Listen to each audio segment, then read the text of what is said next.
नमस्कार मंडळी, तुम्ही ऐकताय सांगलीचं 90.4 ग्रीन कम्युनिटी रेडिओ स्टेशन. मंडळी, आपल्या घरामध्ये जी वयोवृद्ध मंडळी असतात ना, ती अनुभवानं आणि वयानंही ज्येष्ठ श्रेष्ठ असतात.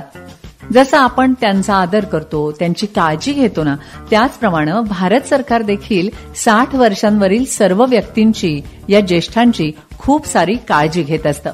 कारण ज्या अभिमानानं, ज्या दिमाखात ही मंडळी पूर्वी आपलं आयुष्य जगत होती, तोच त्यांचा अभिमान, आनंद वृद्धापकाळात सुद्धा टिकून राहावा असं सर्व वृद्धांना वाटतं ना.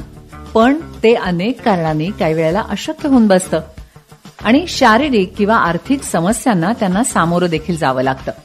अशा सर्व ज्येष्ठ मंडळींचं आयुष्य सुकर व्हावं, त्यांना स्वाभिमानानं जगता यावं, गरीब, असहाय्य, निराधार वयोवृद्धांचं पोषण व्हावं, ज्यांना घर नाही अशांना निवासाची व्यवस्था व्हावी, म्हणून सरकारनं खूप साऱ्या योजना आणलेल्या आहेत. त्या योजना सगळ्या ज्येष्ठ मंडळींपर्यंत पोहोचाव्यात आणि सर्वांना त्या माहिती व्हाव्यात, यासाठी आता आपण ऐकणार आहोत एक विशेष कार्यक्रम. चला तर मग ऐकूया सामाजिक न्याय आणि अधिकार मंत्रालयानं प्रायोजित केलेला कम्युनिटी रेडिओ असोसिएशन आणि 90.4 ग्रीन कम्युनिटी रेडिओ निर्मित अटल वयो अभ्युदय योजनेवर आधारित ध्यास अव्ययाचा सन्मान ज्येष्ठांचा हा विशेष कार्यक्रम. चला. नमस्कार श्रोते हो, देशभरातून 200 सामुदायिक रेडिओ, 10 भाषा आणि अनेक बोलीभाषांमध्ये हा कार्यक्रम ऐकणाऱ्या सर्व श्रोत्यांना आता 17 भागांनंतर आपल्या कार्यक्रमाची चांगलीच ओळख झालेली आहे.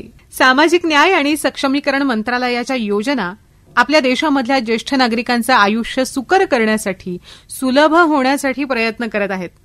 ज्येष्ठांना सन्मानाने जगता यावं यासाठीचं हे एक महत्वाचं पाऊल आहे. हो, कारण आपल्या देशामध्ये ज्येष्ठ नागरिक हे आपल्या देशाचा अभिमान आहेत. बरोबर? हो, अगदी बरोबर. म्हणूनच आजोबा, या ज्येष्ठ नागरिकांसाठीच्या योजनांची एकदा उजळणी करूया का? हो हो, बिलकुल बिलकुल. अरे, आपल्या सर्व श्रोत्यांना सुद्धा आठवण होईल की. अगदी. तर पहिली योजना, वरिष्ठ नागरिकांसाठी एकीकृत कार्यक्रम.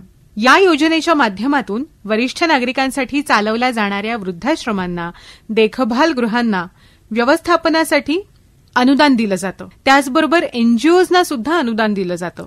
दुसरी आहे आपली राष्ट्रीय हेल्पलाईन 14567. यावर कॉल करून ज्येष्ठ नागरिक कायदेशीर बाबतीत, मानसिक किंवा भावनिक बाबतीत आणि वेगवेगळ्या योजनांची माहिती मिळवण्यासाठी नक्कीच मदत मिळवू शकतात, मार्गदर्शन सुद्धा मिळवू शकतात. तिसरी आहे जेरिएट्रिक केअर गिव्हर्स ट्रेनिंग. वृद्धांची काळजी घेऊ शकणाऱ्यांची मागणी सध्या वाढतेय, पण ही काळजी घेऊ शकणाऱ्या देखभालकर्त्यांची संख्या मात्र कमी आहे. हे अंतर मिटवण्यासाठीची ही योजना. जास्तीत जास्त देखभालकर्ते तयार व्हावेत यासाठी या योजनेच्या अंतर्गत प्रशिक्षण दिलं जात आहे. चौथी योजना आहे says, senior care ageing growth engine. या माध्यमातून देशभरातल्या वरिष्ठ नागरिकांची दैनंदिन कामं आता सोपी होणार आहेत. केंद्र सरकारनं या दिशेनं महत्वाचं पाऊल उचललं आहे.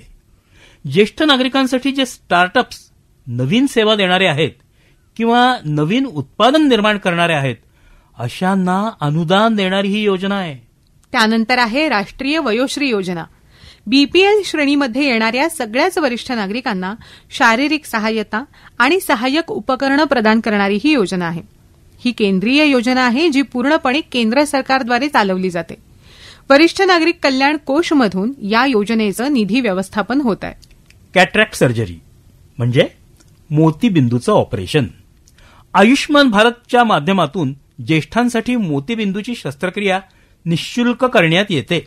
त्याचबरोबर ज्येष्ठांसाठीचा आई वडील आणि ज्येष्ठ नागरिक यांच्या चरितार्थासाठीचा कायदा 2007 हा ज्येष्ठांना चरितार्थाचा अधिकार मिळवून देतोय. आई वडील, आजी आजोबा आणि ज्येष्ठ नागरिक जे स्वतःच्या उत्पन्नातून किंवा त्यांच्या संपत्तीच्या मार्फत स्वतःचा चरितार्थ चालवू शकत नाहीत, ते आपल्या मुलांकडे किंवा पालनकर्त्यांकडे या कायद्याच्या अंतर्गत चरितार्थासाठीचा दावा करू शकतात. यामध्ये जैविक, दत्तक आणि सावत्र आई वडील यांचा सुद्धा समावेश होतो. श्रोते हो, या सगळ्या योजना सामाजिक न्याय आणि सक्षमीकरण मंत्रालयाच्या माध्यमातून सध्या चालवल्या जात आहेत.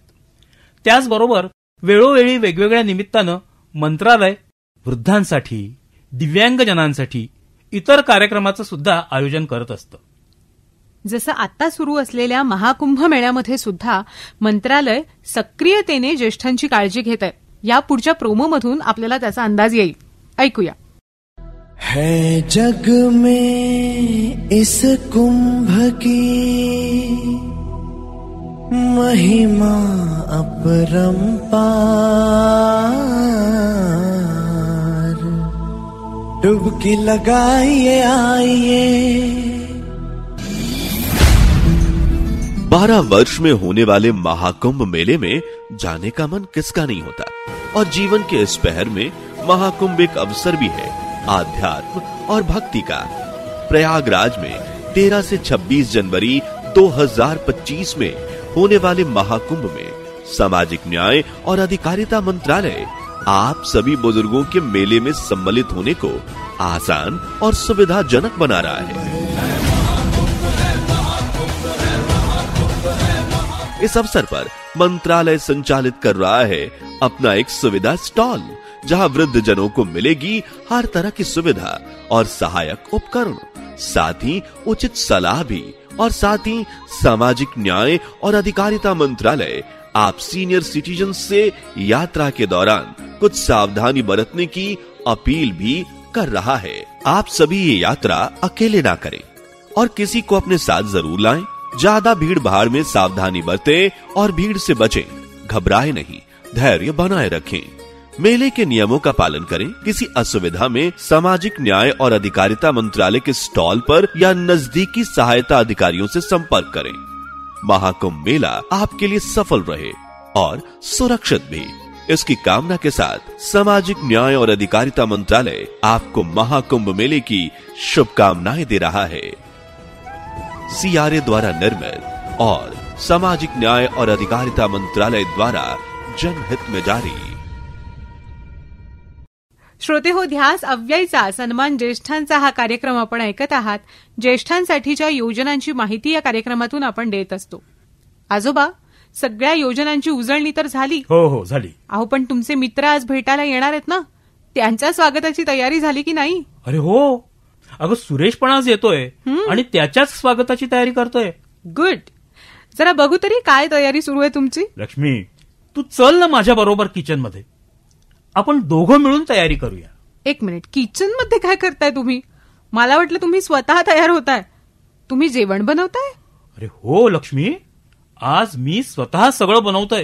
हो. हे बघ, हे मोड आलेले मूग, याच्यासोबत सोयाबीन सुद्धा आहे. ओके. आणि सुरेशला आवडणारे पोहे सुद्धा आहेत. आणि आता बनतोय गाजराचा खमंग हलवा. नाही, खमंग तर होतोय, वासावरून कळतच आहे. पण म्हणजे एकदम सगळा पौष्टिक नाश्ता वगैरे बनतोय. नाही, सुरेश आजोबा फिटनेस प्रेमी दिसतात. बरोबर ओळखलं. अरे वा. अगं, सुरेश फिटनेस ट्रेनर आहे. कितीतरी ठिकाणी लोकांना फिटनेस संदर्भात मार्गदर्शन सुद्धा करतो. अच्छा. आणि आज तो येतोय आमच्या ओल्ड एज ग्रुपला फिटनेस टिप्स देण्यासाठी. क्या बात आहे आजोबा.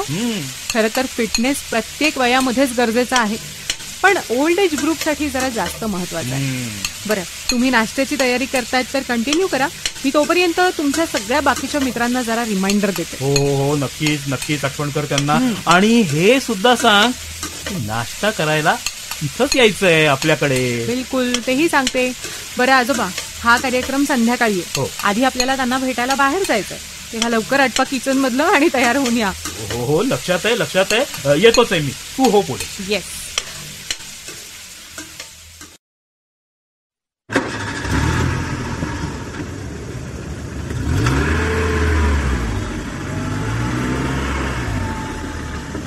आजोबा, जरा जाता जाता आणखीन काही गोष्टी करायच्या का? बोला. ओके, मला सांगा आजोबा, गाडी चालवताना आपण सगळ्यात जास्त ज्यांचा उपयोग करतो आणि जे नसतील तर आपलं आयुष्य बेरंगी होऊ शकतं, अशी कोणती गोष्ट आहे सांगा बरं. गाडी चालवताना मला कोडी कुठे घालतेस तू? पण तुझ्या या कोड्याचं उत्तर मात्र मी लगेच देऊ शकतो. सांगू? बघा, अरे आपले डोळे. वाव, हुशार आहेत की तुम्ही पण. बरं, पण हे कोडं घालण्याचं कारण हे की तुम्ही सुद्धा आता डोळ्यांची काळजी घेणं जास्त गरजेचं आहे. हो हो लक्ष्मी, अगं वृद्धावस्थेमध्ये सगळ्यात जास्त जर कुठली तक्रार होत असेल तर ती मोतीबिंदूची. आपण बरेचदा मोतीबिंदूची शस्त्रक्रिया सरकारतर्फे होते हे सांगितलं. तू याबद्दल काही सविस्तर सांगू शकशील का? म्हणजे अटल वयो अभ्युदय योजनेच्या अंतर्गत या मोतीबिंदूच्या शस्त्रक्रियेसाठी नेमकी काय तरतूद आहे? आजोबा, हा प्रश्न तर अगदी महत्वाचा केलाय तुम्ही. सरकारने अटल वयो अभ्युदय योजनेच्या अंतर्गत मोतीबिंदूंच्या शस्त्रक्रियेसाठी सुद्धा योजना बनवली. या संदर्भात ना एक कार्यक्रम आपल्याच रेडिओ केंद्रावरून प्रसारित झाला होता. बर, मला वाटतं तो माझ्याकडे आहे सुद्धा. मी तो इथेच गाडीमध्ये लावू का? लाव ना, लाव. म्हणजे काय आहे, गाडी चालवताना जास्त गप्पा मारू नये असं म्हणतात हो. तर आपण छान प्रवासही करूया आणि दोघे तो कार्यक्रमही ऐकूया. सगळ्या प्रश्नांची उत्तरं कदाचित त्याच्यामध्ये मिळू शकतात. नक्कीच नक्कीच मिळेल. चालेल चालेल, लाव.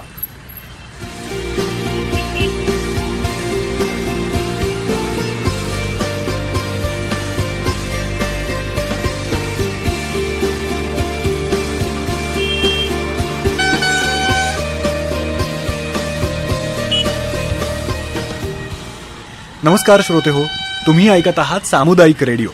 तुम्हा सगळ्यांचं मनापासून स्वागत आहे आजच्या या विशेष कार्यक्रमामध्ये, ज्या कार्यक्रमात आज आपण एका अतिशय महत्त्वपूर्ण स्वास्थ्य योजनेच्या संदर्भात माहिती घेणार आहोत. आता ही योजना अशी आहे की जी ज्येष्ठांच्या आयुष्यामध्ये प्रकाश घेऊन येणार आहे.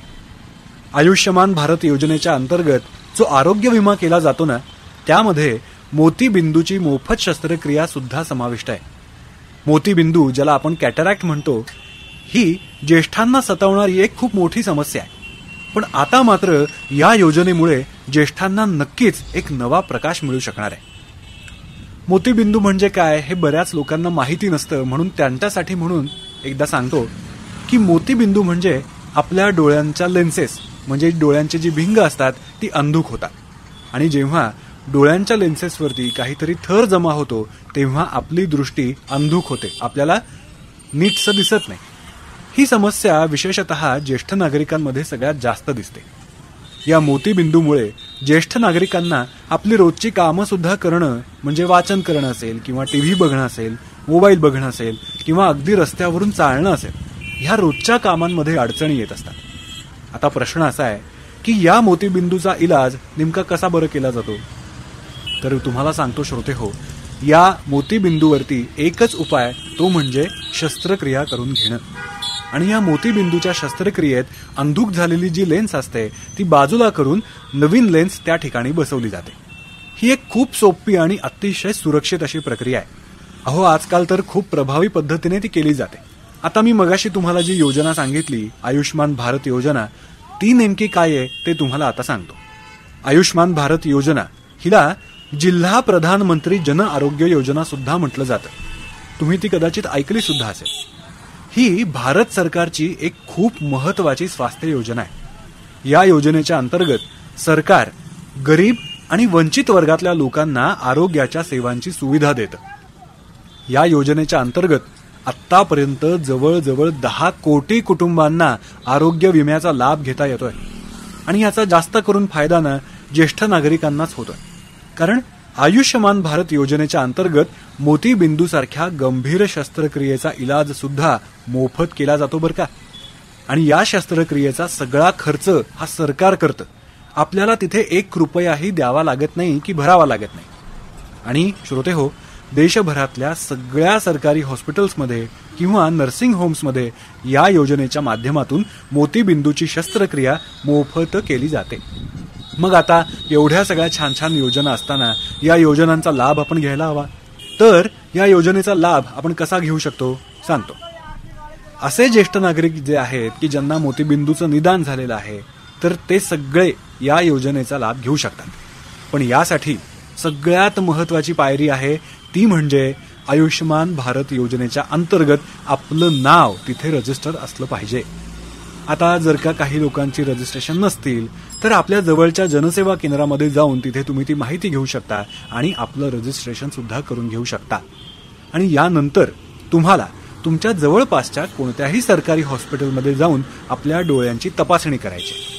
आता तिथले डॉक्टर ही तपासणी करून त्याचा एक रिपोर्ट तयार करतात आणि तो आपल्याला देतात आणि जर गरज असेल तर मोतीबिंदूचं ऑपरेशन करण्याचा नुसता सल्लाच नाही तर तुम्हाला ऑपरेशन सुद्धा मोफत करून देतात.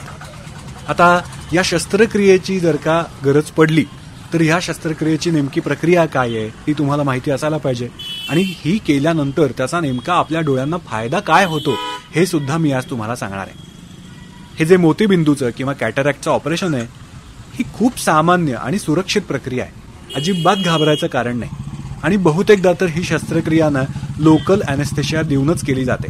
म्हणजे काय की शस्त्रक्रिया चालू असताना पेशंट पूर्णपणे शुद्धीवर असतो आणि आपल्या डोळ्यांवरती नेमकी काय शस्त्रक्रिया चालू आहे हे सुद्धा त्याला कळतं आणि शिवाय अॅनेस्थेशिया असल्यामुळे त्याला डोळ्यांचं दुखणं सुद्धा जाणवत नाही. आणि एकदा हे ऑपरेशन झालं की मग ऑपरेशन झाल्यानंतर पेशंटनी काही दिवस पूर्ण आराम घेणं अत्यंत गरजेचं असतं आणि मग काही दिवसांनी हळूहळू आपली दैनंदिन कामं सुद्धा पेशंट करू शकतात. अंधुक झालेली आपली दृष्टी या ऑपरेशन नंतर पूर्ववत होणं ही या शस्त्रक्रियेची यशस्वी बाजू आहे. त्यामुळे असे ज्येष्ठ नागरिक असतील की ज्यांचं हे ऑपरेशन झालेलं आहे तर अशी मंडळी आपली सगळी कामं सगळी कामं पूर्वीसारखीच करू शकतात. तर श्रोते हो, आयुष्मान भारत योजनेच्या अंतर्गत मोफत मोतीबिंदू शस्त्रक्रियेबद्दलची आपण आज माहिती घेतली. जर तुमच्याही कुटुंबामध्ये कोणी या समस्येतून जात असेल, कुणाला दिसण्यासाठी काही अडचणी येत असतील तर या योजनेबद्दल त्यांना जरूर सांगा आणि या योजनेचा लाभ सुद्धा त्यांना घ्यायला सांगा. तुम्ही ऐकत आहात सामुदायिक रेडिओ. अशाच नवनवीन माहितीसाठी रेडिओ ऐकत रहा. आपली काळजी घ्या, इतरांचीही काळजी घ्या आणि आपल्या डोळ्यांचीही काळजी घ्या आणि स्वस्थ रहा. नमस्कार.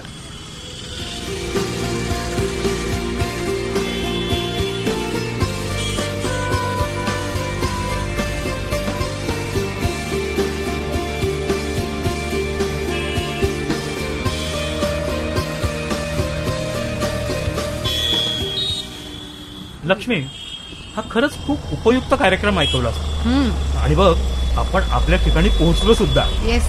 तर आला आमचा ओल्ड एज कट्टा. वा, सगळे जमलेत. हो मग. तर माझ्या प्रिय मित्रांनो, हे आहेत mister Suresh, fit and fine. मग सुरेश, अरे आम्हाला आज काही मार्गदर्शन करणार आहेस ना? आम्हाला सुद्धा तुझ्यासारखं फिट राहायचंय. नमस्कार भरत. नमस्कार. सगळ्यांना नमस्कार. कसं आहे, भलेही आपलं वय आता जुनं झालं पण आपल्याला मात्र कायम नवीन राहायचंय आणि म्हणूनच महत्वाचं आहे योग्य आहार आणि पोषण, त्याचबरोबर योग आणि व्यायाम. काय बरोबर आहे ना? हो आजोबा, अगदी बरोबर सांगतात तुम्ही. भरत आजोबा सुद्धा नेहमी सांगतात की जर खाणं पिणं ठीक तर आयुष्य सुद्धा हिट. बिलकुल. जर आपण योग्य आहार घेतला, योग्य पोषण मिळवलं तर कोणत्याही वयामध्ये आपण फिट आणि निरोगी राहू शकतो. तर मग आज मला माझ्या सगळ्या मित्रांना हे सांगायचंय की योग्य वेळेला योग्य आहार तुम्ही घेतला पाहिजे. भरपूर पालेभाज्या, योग्य मात्रेमध्ये प्रोटीन आणि लोहयुक्त आहार, त्याचबरोबर पोषक तत्वांचा समावेश आपल्या आहारामध्ये असायला हवा. जसा मी आज भरतला मेन्यू सांगितला ना, अगदी तसाच. बघा मोड आलेले हिरवे मूग, सोयाबीन, पोहे आणि गाजरचा हलवा. कसा तिरंगी मेन्यू आहे बघा, केशरी, पांढरा आणि हिरवा. अरे वा सुरेश, खूपच मस्त मेन्यू आहे रे हा. पण सांगू का, एवढं सगळं खाणं पिणं सगळ्याच घरामध्ये शक्य नाही रे. काही जण आर्थिकदृष्ट्या एवढे संपन्न नसतात. काहींच्या घरी तर एवढी काळजी घेतली जात नाही. म्हणजे संतुलित आहार वगैरे फार लांबच्या गोष्टी राहतात रे मग त्यासाठी. अहो आजोबा, त्यांच्यासाठी पोषण अभियान केंद्र आहेत जी सामाजिक न्याय आणि सक्षमीकरण मंत्रालयाच्या द्वारे चालवली जातात. हो का? हो. हे मंत्रालय वरिष्ठ नागरिकांच्या कल्याणासाठी अनेक कार्यक्रम चालवतं, ज्यामध्ये integrated program for older person हा कार्यक्रम आहे, ज्यामध्ये वरिष्ठ नागरिकांसाठी पोषक आहार, आरोग्य सेवा आणि इतरही काही सुविधा दिल्या जातात. वरिष्ठ नागरिकांना पोषण आणि आहार व्यवस्थित मिळण्यासाठी काही विशेष व्यवस्था आहेत, खास करून त्यांच्यासाठी जे आर्थिकदृष्ट्या दुर्बल आहेत. या योजनेचा मुख्य उद्देश हाच आहे की वरिष्ठ नागरिकांच्या आरोग्य आणि पोषणाचा दर्जा सुधारणं. त्यांच्या आयुष्याची गुणवत्ता यामुळे वाढणारच आहे. त्यासाठी सरकारनं हे पोषण अभियान केंद्र सुरू केलं आहे. मित्रांनो, जसे जसे आपण म्हातारे व्हायला लागतो ना, तसा तसा आपल्या शरीरामधल्या पोषक तत्वांमध्ये घट होत जाते. त्यामुळे ज्येष्ठांची रोगप्रतिकारक शक्ती सुद्धा कमी होते. परिणामी अनेक रोग आजार ज्येष्ठ नागरिकांना होऊ शकतात. आणि म्हणून आज आपण सुरेशला बोलवलंय ना, वृद्धावस्थेमध्ये सुद्धा आपण स्वस्थ आणि निरोगी कसं राहू शकतो हेच त्याच्याकडून आपल्याला जाणून घ्यायचंय. तर मी माझं बोलणं पूर्ण करतो. कसं आहे मित्रांनो, पौष्टिक भोजन म्हणजे खूप महागाचे भोजन असं नाही बरं का. अगदी आपल्या जवळपास साधे सरळ उपलब्ध असणारे जे घटक आहेत ते पौष्टिक आहेत. फक्त ते जाणीवपूर्वक आपण खाल्ले पाहिजेत. रोजच्या डाळी, पालेभाज्या, कडधान्य, फळं, दूध, अंडी हा आहार सुद्धा पुरेसा असतो. मित्रांनो, आपल्यासोबत आज एक न्यूट्रिशनिस्ट सुद्धा आहेत. ज्येष्ठांनी कशा प्रकारे आहार घ्यायला हवा याबद्दल त्यांच्याकडून सुद्धा काही माहिती घेऊ शकतो का, ते ऐकूया. आहारमूलम ही जीवितम, म्हणजे आपल्या जगण्याचं मूळ हे खरं तर आहारच आहे. अन्न, वस्त्र, निवारा ह्यामधली पहिली प्राथमिक गरज अन्न हीच आहे. आणि माणसाच्या आयुष्याचे टप्पे जर आपण केले तर बाल्यावस्था, तारुण्यावस्था, प्रौढावस्था आणि वार्धक्यावस्था ह्या 4 अवस्था आहेत. पण वार्धक्यावस्थेमध्ये मात्र मेटाबॉलिझम स्लो झालेलं असतं. चयापचयाचा वेग हा मंदावलेला असतो आणि त्यामुळे आहारात ठराविक बदल नक्की करावे लागतात. तसे जर केले तर आपण ना सगळं चमचमीत खाण्याचा आनंद पण घेऊ शकतो आणि निरोगी पण राहू शकतो. वार्धक्यावस्थेमध्ये वातदोषाचं प्राबल्य शरीरामध्ये अधिक असतं. तुम्ही झीज म्हणा किंवा वातदोष म्हणा, अर्थ तोच की शरीर थोडं उतारायला लागलेलं असतं. त्यामुळे ह्यावेळेस जीवनसत्व, क्षार याचा अधिक विचार करावा लागतो. कारण जीवनसत्व, क्षार मिळत आहेत म्हणून आपल्याला थोड्या जड असणाऱ्या गोष्टी खायचा प्रयत्न केला तर त्याचा त्रास होऊ शकतो. संतुलित आहार हा सगळ्यांनाच हवा, बाल्यावस्थेपासून वृद्धावस्थेपर्यंत. फक्त थोडा सिलेक्टिव्ह राहूया. कसं ते बघूयात बरं. की वार्धक्यामध्ये वातदोष असतो, म्हणजे वाताला समान असणारे पदार्थ आपण खाल्ले तर नक्कीच वातदोष वाढणार आहे आणि वार्धक्यामध्ये वातदोषाने होणारी दुखणी, खुपणी हे आजार वाढणार. मग आपण काय करायला हवं? प्रोटीन्स तर हवेत. डाळी, कडधान्य ह्यांच्यामध्ये प्रोटीन्स आहेत, पण मूग ह्या कडधान्यामध्ये वाताचं प्रमाण कमी आहे. बरोबर. मग आपण हरभरा, चणा, पावटा हे पदार्थ 15 दिवसातनं एकदा, पण मूग मात्र आठवड्यातनं 2दा. तुरीची डाळ, मुगाची डाळ यांचा समावेश रोजच्या आहारात करायला काहीच हरकत नाहीये. म्हणजे प्रोटीनची गरजही भागली जाईल आणि त्रासही होणार नाही. तसंच मांसाहार, अंडी याचं असं आहे की आयुष्यभर केला असेल तर तो माफक प्रमाणात चालू ठेवावा. पण वार्धक्यावस्थेत प्रोटीन आवश्यक आहे, बी व्हिटॅमिनला गरज आहे, म्हणून नव्याने त्याची सुरुवात मात्र करताना 10 वेळा विचार करायला हवा. तो शरीराला एक प्रकारचा शॉकच आहे. त्याचप्रमाणे गोष्ट पालेभाज्यांची आहे. रोज पालेभाज्या खापासनं दिवसात 2 वेळा पालेभाज्या खापर्यंत. पण आपण असं म्हणूयात की आपल्याला बहुदुधी, आखूड शेंगी असं बघायचंय. मग पालेभाज्यांच्या मध्ये सेल्युलोज आहेत, त्याप्रमाणे फळभाज्यांच्या मध्ये सुद्धा आहेत. माफक प्रमाणात कोशिंबिरी खाल्ल्या तर त्यात सुद्धा आहेत. आपण रिफाईंड फ्लोअर किंवा मैद्याचा वापर फार माफक करतो, त्यामुळे आपण जे काय पोळी, ज्वारीची भाकरी खातो त्यातनं सुद्धा ही गरज काही प्रमाणात भागत असते. म्हणून पालेभाजी जड आहे, वातूळ आहे, त्यामुळे तिचा समावेश आठवड्यात एकदा किंवा माफक असावा. आणि बाकी फळभाज्या, शिजलेलं अन्न हे अधिक प्रमाणात घ्यावं, कारण अधिक कच्चं हे सुद्धा वार्धक्यावस्थेत पचतच असं नाही. त्यामुळे थोडंसं शिजवलेलं अन्न आहारामध्ये नेहमी असावं. डाळी, कडधान्यांच्या बद्दल जसं आपण बोललो तसं काही कल्पनांप्रमाणे अजिबातच तेल, तूप नको असं नक्कीच नसावं. फॅट सोल्युबल विटॅमिन्स ही पुरेशा प्रमाणात मिळायला हवी असतील तर तुपाचा आहारामध्ये समावेश असणं अत्यावश्यक आहे. पचनशक्ती ही वयानुसार कमकुवत होत असल्याने सोपा आहार घ्यायचा आहे, पण तो परिपूर्ण असायलाच हवा आणि त्यासाठी आपण सिलेक्टिव्ह राहायचंय. बरोबर. डॉक्टरांनी सांगितलेल्या सगळ्याच गोष्टी खूप चांगल्या आहेत, पण प्रश्न असा आहे की आर्थिकदृष्ट्या जे दुर्बल आहेत त्यांना खरोखर हा आहार शक्य होत नाही. आता आम्हाला तरी कुठल्या सुविधा माहीत नाही, तेव्हा आम्ही काय करायचं? बिलकुल, याची सुद्धा माहिती आपण देऊया. पण त्याआधी आपले काही ज्येष्ठ नागरिक या बैठकीला आलेले, ते त्यांच्या आहाराविषयी आपल्याला सांगतील. मी अशोक विष्णुपंत बेलापूरकर, वय वर्ष 82. आता आहार आणि विहार हे मूलभूत तत्व आहे शरीराची.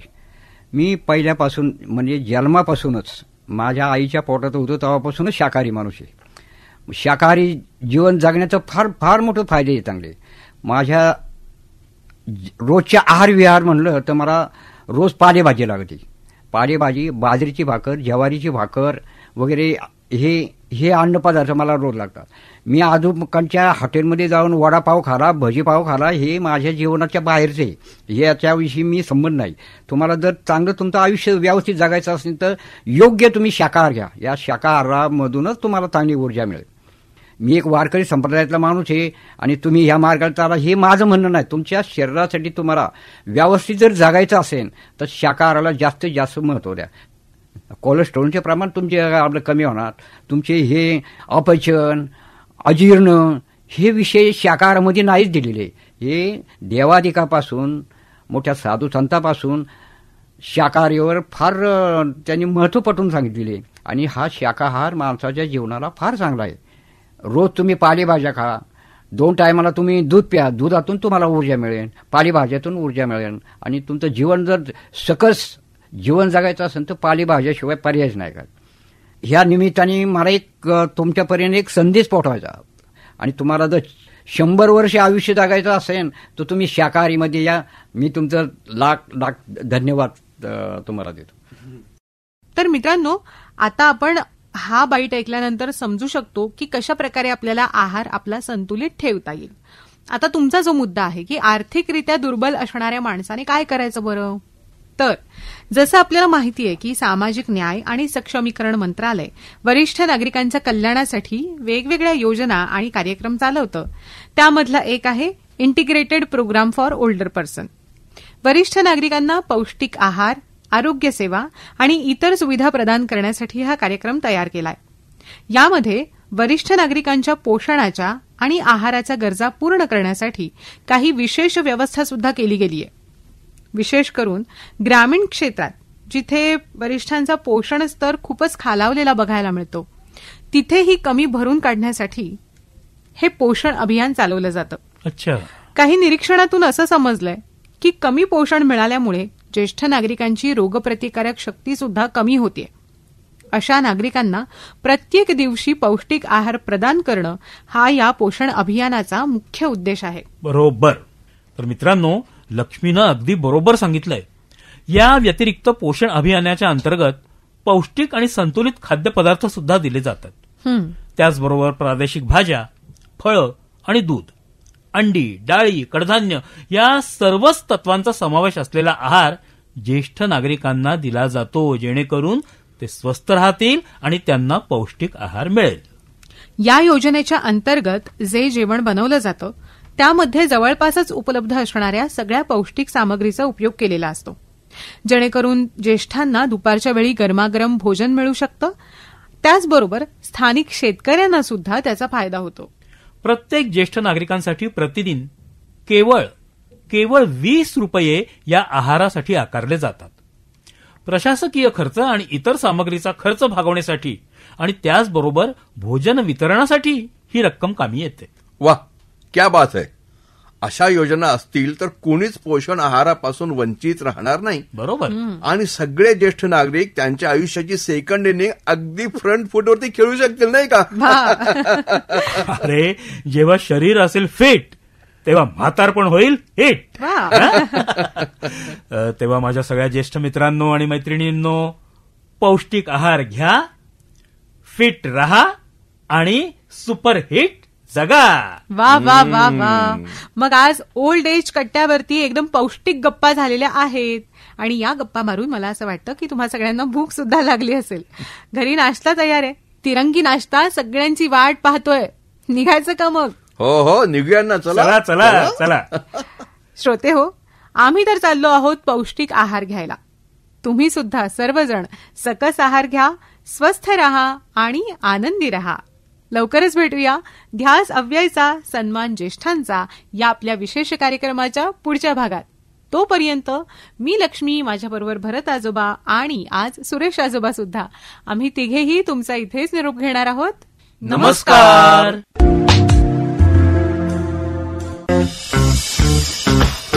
हा तर मंडळी, सामाजिक न्याय आणि अधिकार मंत्रालयानं प्रायोजित केलेला कम्युनिटी रेडिओ असोसिएशन आणि 90.4 ग्रीन कम्युनिटी रेडिओ निर्मित अटल वयो अभ्युदय योजनेवर आधारित ध्यास अव्ययाचा सन्मान ज्येष्ठांचा हा विशेष कार्यक्रम आत्ताच आपण ऐकला. ज्येष्ठ नागरिकांसाठी वेगवेगळ्या योजना केंद्र सरकार राबवतंय. त्याबद्दलची माहिती घेऊन आपण पुढच्या भागात देखील भेटणार आहोत. आज मात्र आपण इथेच थांबूया. ऐकत रहा 90.4 ग्रीन कम्युनिटी रेडिओ. नमस्कार.